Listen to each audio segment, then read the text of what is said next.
Hindi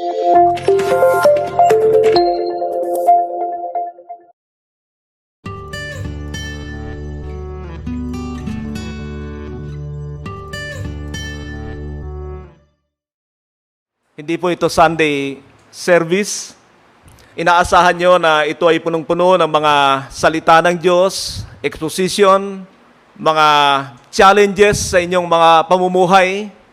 Makikita ninyo sa banal na kasulatan na alam ninyo na ang Panginoon ay nasa ating kalagitnaan sa umagang ito o sa araw na ito kapag kayo ay nahahamon sa mga bagay na ihahayag sa inyo. Ulitin ko yung tanong na yung sinabi kong yan. Alam ninyo na ang Panginoon ay kasama natin kapag sa mga salita na aking bibigkasin ay mahahamon ang inyong mga buhay. Sa Hebrews chapter 4 verse 12 and 13 ay sinabi doon, "For the word of God is active and powerful, sharper than any double-edged sword, piercing even to the dividing of soul and spirit, and it judges the thoughts and marrows of the heart." Ang salita ng Diyos ay matalas kaysa sa tabak na magkabilay talim. Yung ating mga nandoon sa kaibuturan ng ating puso ay natatahon nito. At ngayong umaga, kung babasahin ninyo ang verse 13, ay liliwanagan niya ito, i-expose niya ito sapagkat ang hangad ng Panginoon sa kanyang mga pinili ay maging banal at mahubog sa wangis ng Panginoong Jesucristo. Yan po ang goal ng ating mga ginagawa. Yan ang sinabi ng Ephesians 4:13. So that the body of Christ may be built up until we all reach unity in the faith and in the knowledge of the Son of God and become mature, attaining to the whole measure of the fullness of Christ. Inaasahan ko po na sa mga ilang session nating gagawin, sa mga hamon na mangyayari sa inyong buhay, ay unti-unti ay mahubog tayo sa wangis ng Panginoon.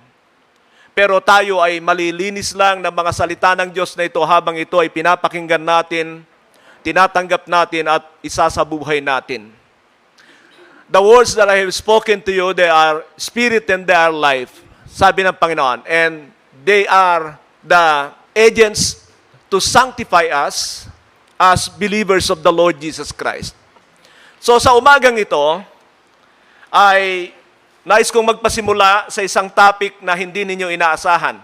Sapagkat ang inaasahan ninyo ay tungkol dito sa New Covenant, pero meron po akong alam na mahalagang bagay sa buhay ng bawat isa. Alam ko na mananatili kayong bansot kapag hindi ninyo ginawa ang unang bagay na ito. At alam ba ninyo na itong aking tatalakayin sa inyo ngayong umaga, buong taon, 3 taon, 4 na taon ng TBTI, ay lagi naming hinahamon ng mga estudyante rito. It's about the Bible. Kung ano ang gagawin sa inyong mga Biblia. Alam ko na kayo ay naniniwala sa Biblia, na ito ay salita ng Diyos, pero hanggat hindi kayo naapektuhan ng bagay na ito, yung ating pananampalataya sa salita ng Diyos ay nagiging baliwala. So ito po ang nais kong unang talakayin sa inyo ngayong umaga, ang tungkol sa salita ng Diyos.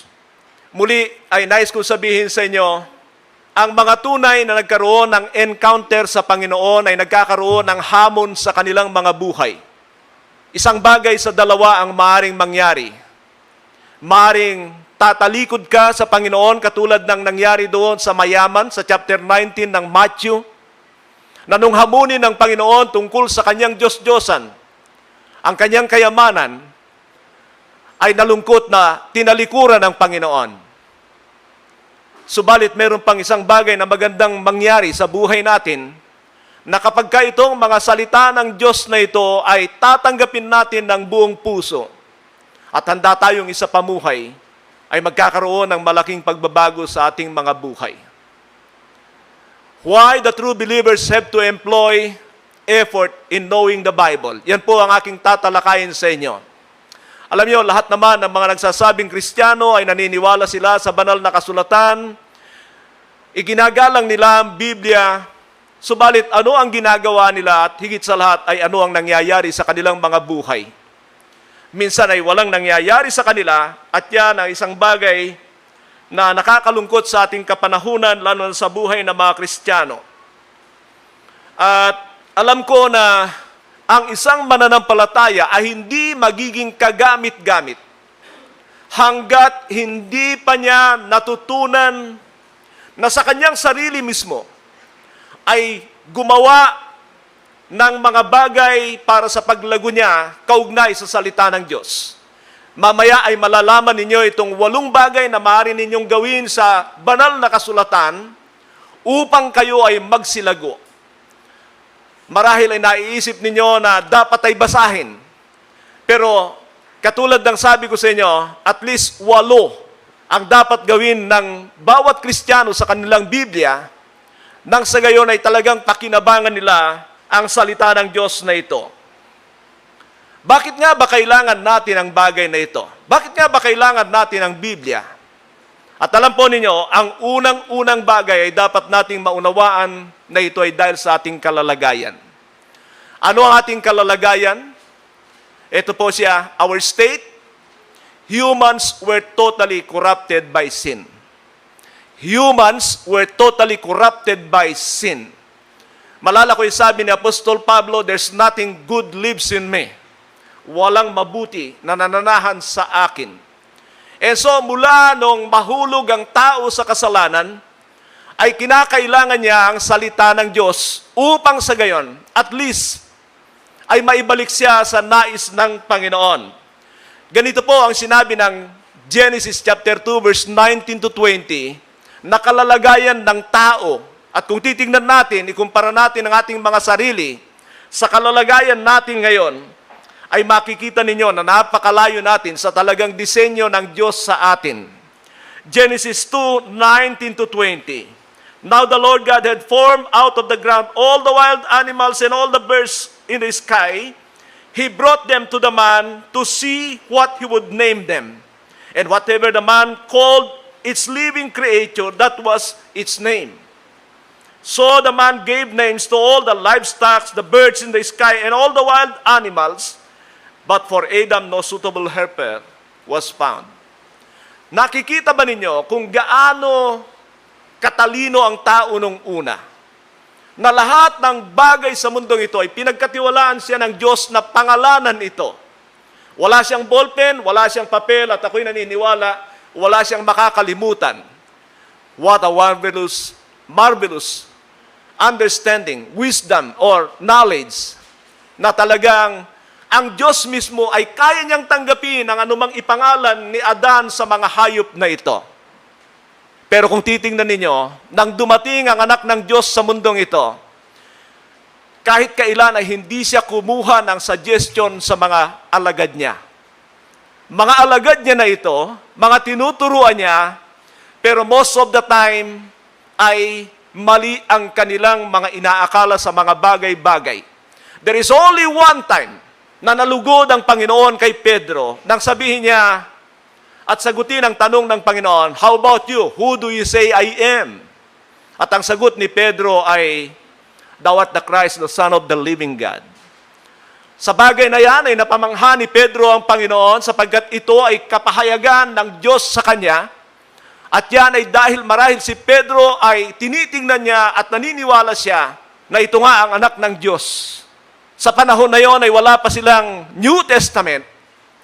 Tila nauulinigan lamang ni Pedro mula sa lumang tipan kung sino itong nasa harap nila at ito nga ang anak ng Diyos. That's the only way na nalulugod ang Panginoon kapag kayong kaisipan ng Ama ay nasa sa atin. Can you say amen? So mula doon sa state na napakaganda, ay nawala ang lahat ng mga ito, at nang dumating ang anak ng Diyos, katulad ng sabi ko sa inyo, ay He never asked suggestions from His disciples. Bakit? Kasi nandoon pa rin tayo sa state na yan. Ganito ang sabi ng Hosea 4:6 and 7, na mula sa lumang tipan at sa mga pinili ng Diyos, sabi ng Panginoon sa pamamagitan ng propeta, My people are destroyed from lack of knowledge. Because you have rejected knowledge, I also reject you as my priest because you have ignored the law of your God. I also will ignore your children. The more the priest, the more they sin against me. They exchange the glorious God for something disgraceful. Biruin po ninyo, mga pinili na ito ng Diyos, pinagkatiwalaan ng kanyang mga salita, subalit sa panahon na yan, kinaligtaan nila itong salita ng Diyos at ano ang kinahinatnan nila, makikita natin na malayo na ang kanilang kaisipan sa Diyos, and that is because they have rejected the knowledge from God. Ang tanong ko ay, mangyayari ba ito sa kanyang iglesia sa ating kapanahunan? Alam natin na ang iglesia o kaya ay mga pinili ng Diyos sa Old Testament ay larawan din natin. Sila yung pattern natin.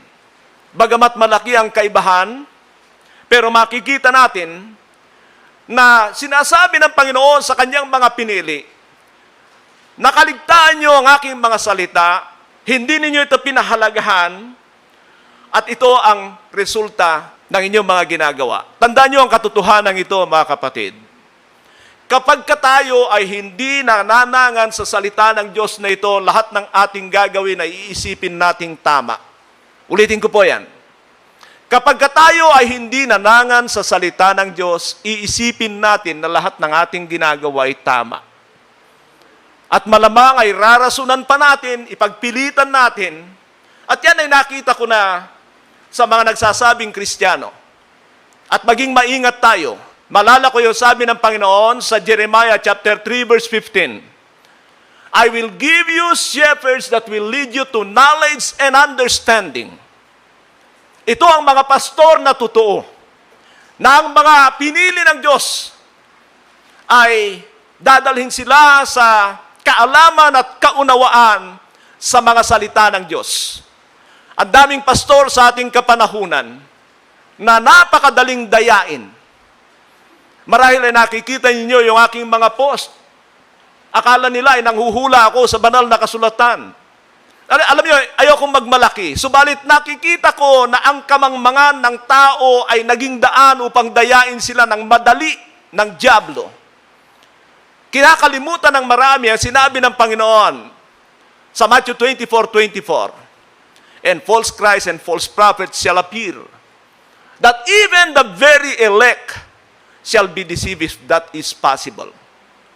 That is a warning na kahit pinili ka ng Diyos katulad ng mga Israelita rito, they were chosen by God, ay maaari tayong madaya, lalo na sa mga huli ng mga huling araw na ito.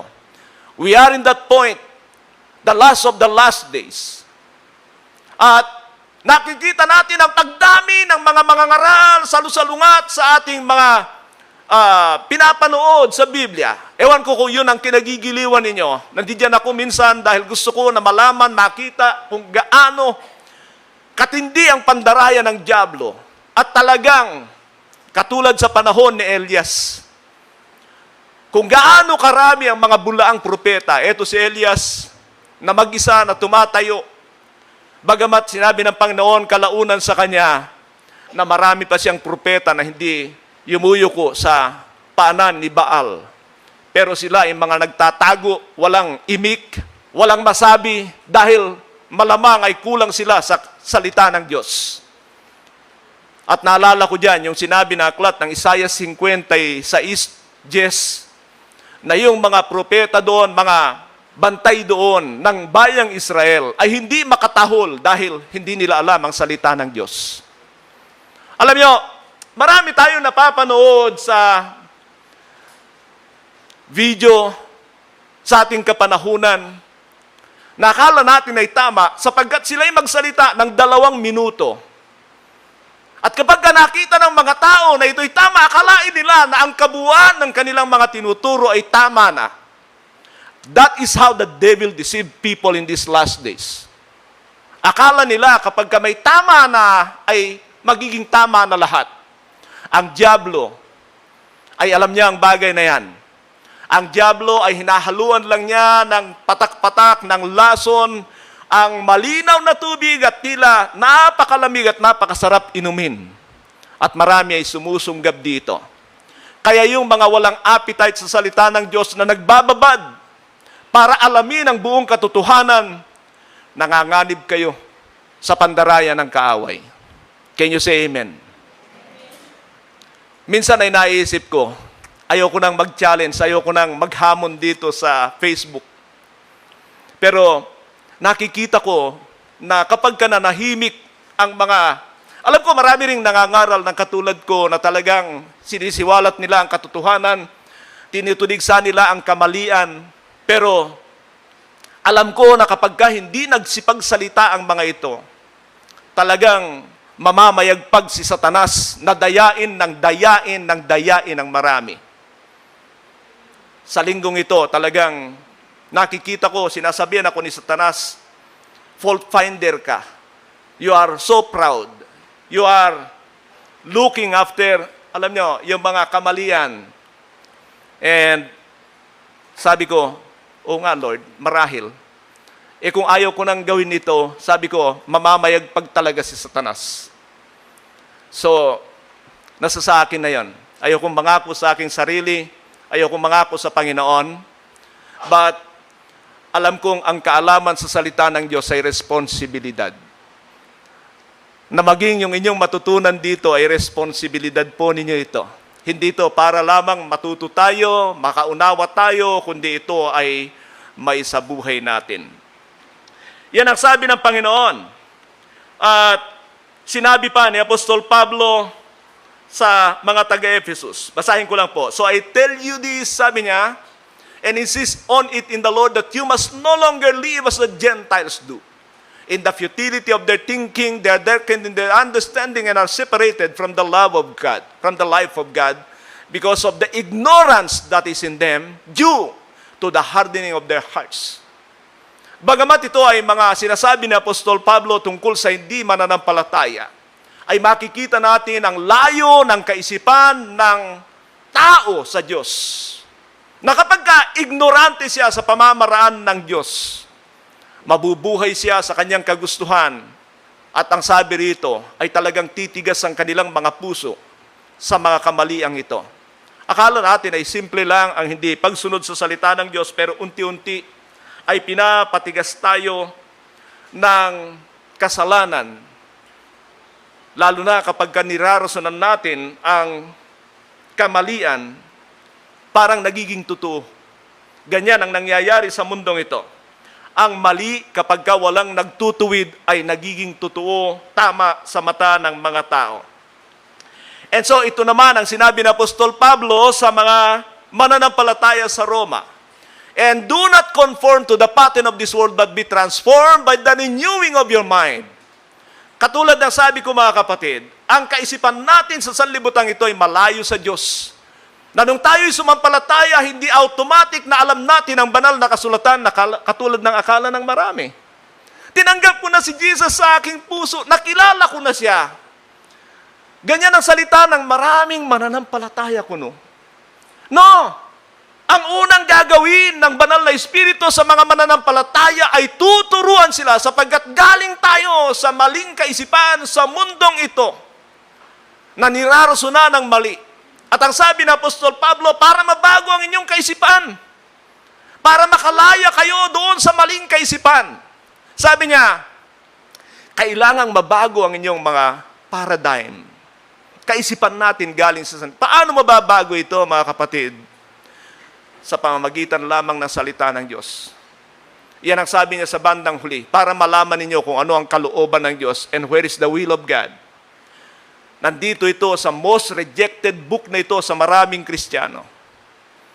Kaya alam niyo sa True Bread Training Institute, ginagawa namin na every 3 months kung maaari ay, o 4 months, 6 months ay nababasa ng mga mananampalataya ang Biblia, at least sa 3 months ay 1 time. Hindi ko lang alam ngayon dahil nagkaroon tayo ng bakasyon. Baka bakasyon na rin ang pagbabasa ng Biblia, bakasyon na rin ang pag-aaral ng Biblia, ang pagme-meditate ng Biblia, bakasyon na rin. Sinisigurado ko, bakasyon na rin ang pagkakristyano mo. Sabihin mo sa katabi mo, bumalik ka sa Biblia mo. Kailangan mabago ang ating kaisipan. Mga kapatid, at Alam ba ninyo na nung pinili tayo ng Diyos, wala na tayong hahanapin sa Diyos. Kinompleto niya ang ating pangangailangan para makapamuhay tayo ng banal na pamumuhay. Binanggit ito sa 2 Peter chapter 1 verse 3. God has given everything we need for a godly life. Ibinigay niya ang kanyang bugtong na anak. Ang unang-una, para sampalatayanan ng tao. Can you say amen? Have you believed in that only Savior, Jesus Christ? Siya lang ang tagapagligtas, wala nang iba. At ang kanyang ginawa doon sa krus ay tinapos niya lahat. Pero hindi nangangahulugan na walang tugon ng tao. Yan ang inaalis ng mga maraming mandaraya. Sapat na ang kaligtasan na ginawa ng Panginoon. Bakit? Kulang ba? Kaya lang kung sasabihin mo na wala kang dapat itugon as a response of faith, yan ay pandaraya ng malaki ng dyablo. Sabihin mo sa katabi mo, tumugon ka ng tama. Kaya nga sinasabi ng Biblia, believe, repent, and then be baptized. Pero marami, hindi. Tapos na ang ginawa ni Kristo. Wala na tayong maidadagdag. Wala talaga. Kaya lang, meron kang tugon. At ang pananampalataya ay may dalawang klase. Pananampalataya para ikaw ay patawarin ng Diyos sa lahat ng mga kasalanan mo sa nakaraan. At pananampalataya para mabuhay ka para sa Diyos sang-ayon sa kanyang salita. So the first gift of God, a wonderful gift, the only begotten Son. Amen? But also, He is the Word of God. He is the Word of God. Ganito mga kapatid, nang tayo ay sumampalataya sa anak ng Diyos, meron pang pangalawang gift. Ang banal na Espiritu. Maraming tumanggap kay Kristo na walang Espiritu ng Diyos. Alam ba ninyo yun? Kasi mali ang kanilang proseso na ginawa. Tanggapin mo si Jesus sa iyong puso. At akala nila, nung tinanggap ni si Kristo sa magic word, prayer, magic prayer, sabi nila, Lord, I receive you in my heart. You are my Lord. You are my Savior. Amen. Kilala ko na si Lord. Nasa akin na ang kanyang banal na Espiritu. Pero hindi ganyan ang gawa ng mga apostol. Malalaman natin yan during our sessions. Na iba yung mga kinagawian natin sa ngayon o ng mga maraming Kristiyano sa ngayon kaysa sa mga ginawa ng mga apostol pagkatapos na umalis ang Panginoon at bumaba ang banal na Espiritu sa kanyang mga tagasunod. But the Holy Spirit is a gift. Walang mangyayari sa buhay ng isang mananampalataya kapag tinanggap lang niya si Kristo pero walang banal na Espiritu. At ang daming palatandaan sa mga mananampalatayang totoo, na kung ikaw ay nagtataglay ng banal na Espiritu, ang unang-unang mangyayari sa iyo ay uhaw ka sa salita ng Diyos. Malala niyo ang sabi ng Panginoon sa John chapter 14 and 16? 14 and 16, ipinangako niya ang banal na Espiritu para ano? Para siyang magturo sa mga alagad, para siyang magpaalala sa mga alagad na nangangahulugan kung hanggang doon ka lang sa pananampalataya sa anak ng Diyos, kulang na kulang. Kailangan ay kasama ang banal na Espiritu. Can you say amen? Sapagkat siya ang magtuturo sa inyo ng lahat ng bagay, sabi ng Panginoon, siya ang magpaalala sa inyo sa lahat ng bagay. Paano yon? Kung wala ang banal na Espiritu. Pero meron pang isa na gift ang Panginoon. Ang salita ng Diyos, tinanggap mo si Kristo, tinanggap mo ang Espiritu ng Diyos, wala kang Biblia. Wala tayo sa lumang tipan na hindi available ang mga Biblia. Andito tayo sa ating kapanahunan na kung saan ay nandiyan na ang Biblia, kumpleto na. Niloob ito ng Panginoon sa ating kapanahunan para ano? Para meron tayong pan-display sa tukador, meron tayong ilalagay doon at ipakita, uy, may Bible din ako. Pero hindi naman binubuksan. So kung tinanggap mo si Kristo, tumanggap ka ng banal na Espiritu, pero walang Biblia, ano ang guide mo? Ano ang giya mo? Ano ituturo sa iyo ng banal na Espiritu? Makikinig ka sa napakaraming bulaan. Sali-saliwa ang mga aral sa ating kapanahunan. Kaya i-check po ninyo mga kapatid, kung kayo ay talagang pinananahanan ng anak ng Diyos, actually ang tinatanggap ng mga mananampalataya sa New Covenant ay yung Ebanghelyo ni Kristo, na siya ay namatay, siya ay inilibing at muling nabuhay. Pero merong epekto yon, na mabigat ang kasalanan na kailangan mong pagsisihan, kailangan mong iwanan ang dati mong buhay, tanda ng iyong kanyang pagkalibing, at ikaw ay mabubuhay ng bagong buhay kay Kristo. That is the gospel in the New Covenant. Hindi mo tatanggapin si Kristo sa ating kapanahunan. Sa panahon niya, nang nandito ang Panginoon sa John 1:12, yet to those who receive Him, to those who believe in His name. Dalawa yon. You must have to receive Christ as a visitor because you believe He is the Messiah. Pero nung umakyat na ang Panginoon sa langit, anong tatanggapin mo? You must have to believe in that gospel na ginawa ng Panginoon para sa atin. The gospel with the power to save your soul. He died, He was buried, and was resurrected. 1 Corinthians 15:1-4. Yun ang ebanghelyo natin, yun ang tanggapin natin. Pero dapat ay maunawaan natin, sapagkat marami ay napakababaw ng unawa nila sa mga bagay na ito. Now, kapag kayo na sinampalatayanan mo, nangako ang Diyos na ibibigay niya ang kanyang banal na Espiritu. Pero yung susunod na gagawin mo sa iyong buhay, hindi ka pwedeng mabuhay sa sarili mo. Sapagkat ang salita ng Diyos ay napakaraming gamit. At alam natin, mga kapatid, that in the Bible, there are 18 symbols of the Word of God. Yung mga symbol ng salita ng Diyos na ito ay nagsasabi kung ano at kung gaano kahalaga ang salita ng Diyos sa atin. Alam ito na may estudyante sa TBTI. Yung 18 symbols, binahagi ko siya ng 4 na bagay. And they are the provisions for nourishment. Milk, bread, meat, honey, water. Para hindi ka malnourished na Kristiyano. Para hindi ka malnourished na Kristiyano. Ginagawa mo ba yan parang gatas? Nung tayo ay mga batang Kristiyano, then we have to drink milk. 1 Peter 2:2. Pakanasain ninyo ang gatas na espiritual. Nakakita na ba kayo ng bata na ipinanganak, pagkatapos ay ayaw dumede? Anong mangyayari sa kanya? Anong mangyayari sa sanggol na pagkatapos may luwal ng kanyang nanay ay hindi maghahanap ng gatas? Alam ba ninyo na dinisenyo ng Panginoon na ang sanggol na lalabas sa sinapupunan ng kanyang ina, mamaya-maya lang ay maghahanap na ng gatas? Iiyak yan. Iiyak yan kapag ka hindi nakakain. Pero maraming Kristiyano, kahit walang pagkain, nakala mo buhay. Naku po, nakadamit kamatayan. Bakit? Doon pa lang sa pasimula. Kaya merong gatas. Hindi mo pwedeng pakainin ng karne ang mga batang Kristiyano. Pero para sa mga sanggol na Kristiyano, magpasimula kayo sa pasimula. But, it's about our nourishment.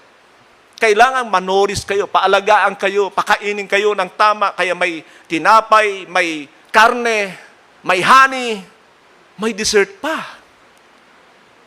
Kaya lang sabi ng marami, ang sarap ng salita ng Diyos, pero isang kutsara lang, busog na. Huwag na, tama na ito. Ano ibig ko sabihin sa isang kutsara? Isang talata lang. Lord, thank you sa iyong salita, Lord. Isang talata lang. Basta maisabuhay ko ito, Lord. Eh di sana nagbigay na lang si Lord ng isang talata. Malala ko yung kilala ko. Sabi niya, alam mo, huwag tayong magyabang sa alam natin sa Biblia. Isang talata lang ang alam mo, basta maisabuhay mo. Sabi ko, anong talata yon? John 3:16. Sabi ko, maganda yan ah. Alam mo, gusto ko yan. Kaya lang, ang Diyos hindi ganun eh. Bakit niya ginawa ito? 31,000 verses. Dahil hindi ito nababagay sa mga tamad na Kristiyano. Sa mga walang appetite sa salita ng Diyos. Sabi mo sa katabi mo, gumising ka. Alam niyo, ito ang pinakamakapal na aklat ng relihiyon. Para lahat ng tamad sa Diyos, hindi makakarating doon sa kaharian niya. Amen? Sabi mo nga sa katabi mo, tatamad-tamad ka pa?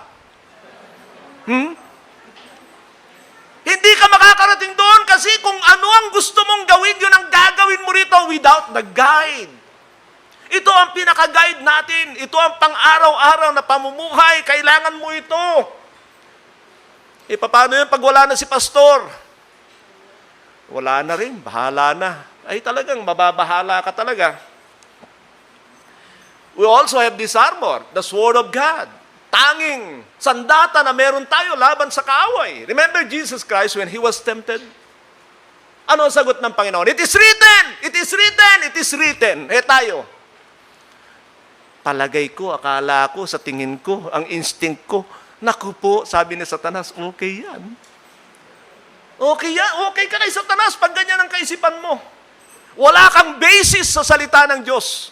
Nabasa ba ninyo yung mga naghahamon sa akin ng parang makipag-argumento? Nung una, sabi, wala kang basihan. Pinaulanan ko nga ng talata. Di natahimik sila. Sila palang walang alam ng talata. Kahit isa, wala silang na-quote sa verse. Sabi ko, buti pa si Satanas, may isang talata na alam. Alam ba ninyo yung memory verse ni Satanas? Magpatihulog ka sapagkat nasusulat, iingatan ng anghel ang iyong mga paa upang hindi ka matitisod kahit sa isang bato. Tapos na. Ay ikaw, may alam kang isang verse? Pinilipit pa ni Satanas. Ginawa ng prosperity yung tanging talata niya. Parang yung marami. Jeremiah 29:11 lang ang alam. Oh my God. Mga Kristiyano, gumising po tayo. Sira ang ating espiritu, kaluluwa, at maging ang ating katawan ay masisira nang pumasok ang kasalanan. Salamat sa Diyos. Nandiyan ang anak niya, nandiyan ang banal na espiritu, nandiyan ang kanyang salita. Kung itatapon natin ito, sabi ni Satanas sa'yo, okay yan. Nasa'yo naman si Jesus, nasa'yo ang espiritu ng Diyos, wala ka nga lang salita ng Diyos. Anong pang-arnis mo sa kanya? Anong panlaban mo kay Satanas? Instinct? According to my knowledge.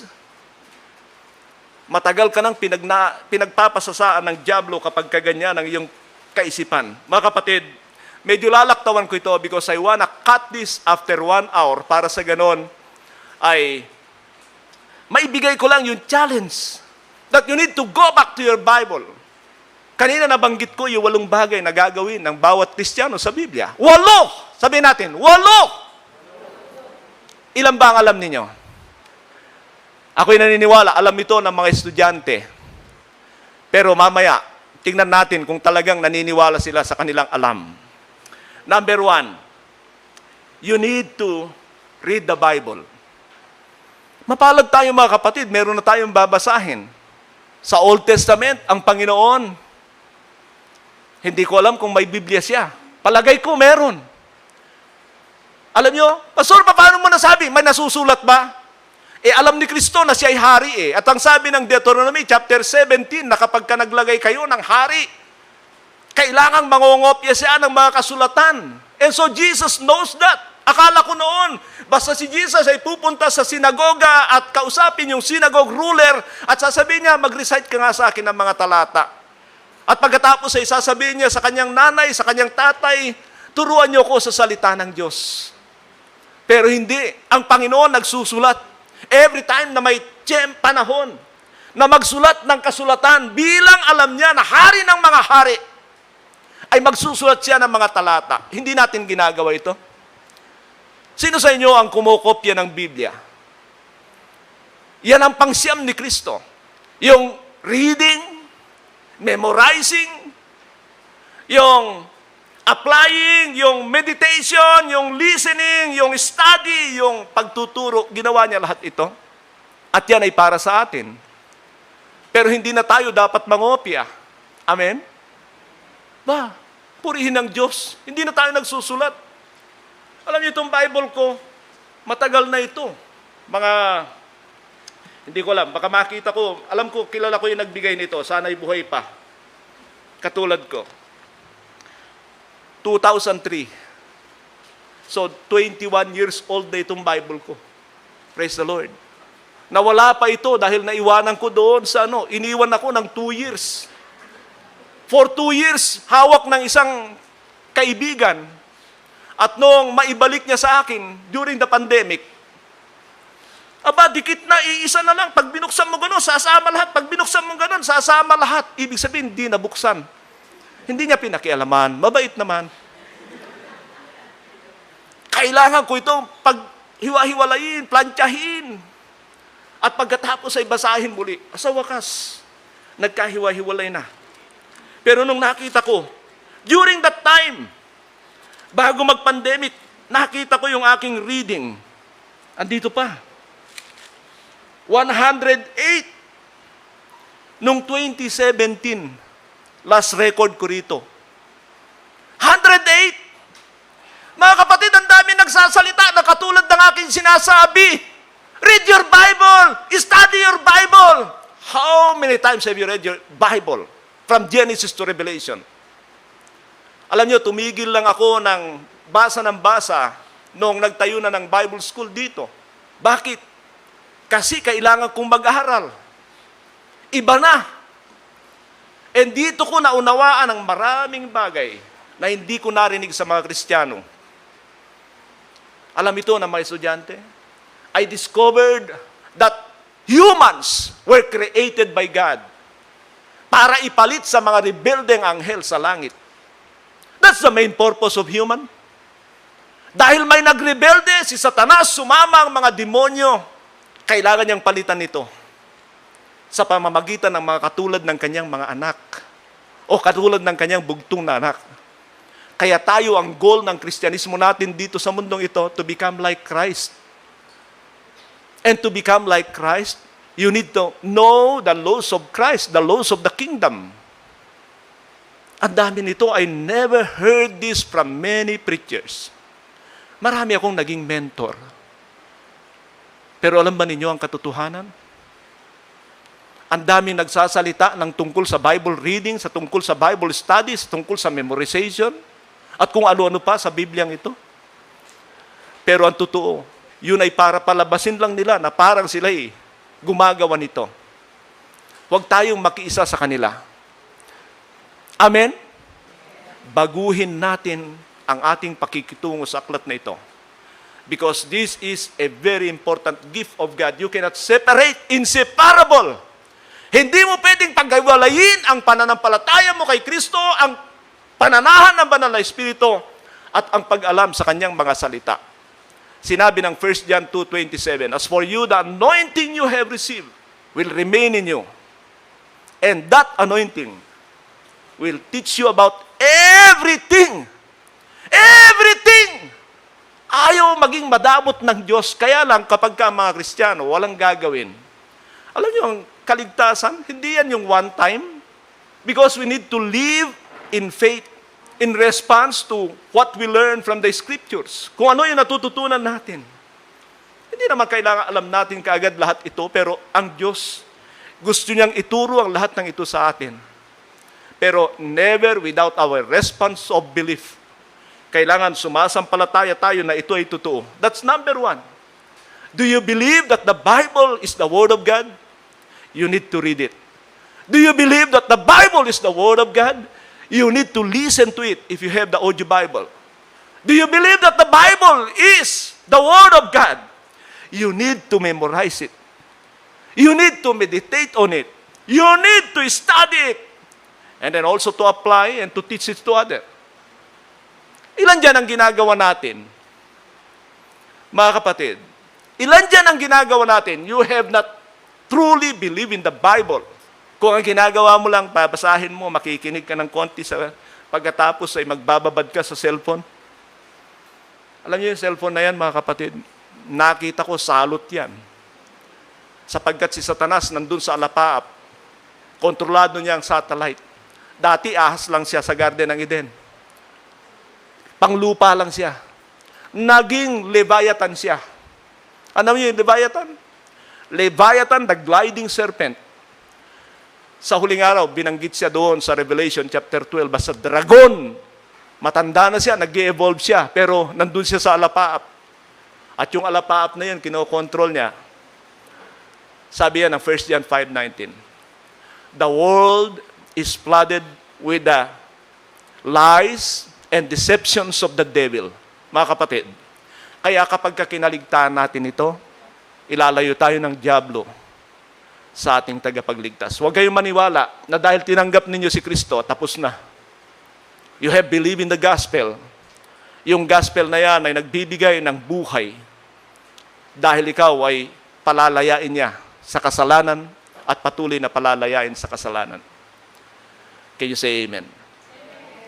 Panginoon, ibalik niyo po kami sa tunay na pagnanais na maunawaan ng iyong mga salita. Salamat po sa mga hamon na ito na ibinigay niyo sa amin sa umagang ito. Dalangin namin na hindi namin palalagpasin at tulungan niyo kami